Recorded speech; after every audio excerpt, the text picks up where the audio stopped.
والله الدعاء وضبها انتهي وبالله وضبها انتهي دغيسو آمين ده إلهي سبحانه وتعالى قلبigaaga ha u soo celiyo deganaanshihiisa aqligaaga ha u raaxeeyo niyadaada ha samo idin farxadeed oo tacab badan ka horeeyay ilaahay ha ka keeno farxad iyo dhool cadeynta wajigaaga ilaahay ha u soo celiyo ilaahay waxaan ku weydiiyay inaanu kugu imtixaanin qof ku dhow qofku jecel iyo qof ka fogtoona ilaahay inaanu kugu imtixaanin ilaahay waxaan ku weydiiyay inuu ka dhigo kuwa agtiisa u dhow ee uu yiri radiyallahu anhum waradu anhu ilaahay raali buu ka noqday iyaguna raali bay rabbigood ka noqdeen ilaahayna kuwa ka mid dhigan ku bariyay waxaan rabbiga ku bariyay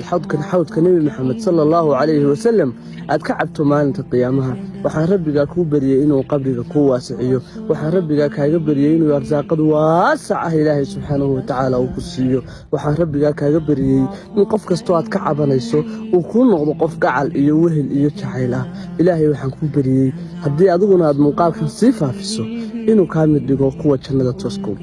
salaam alaykum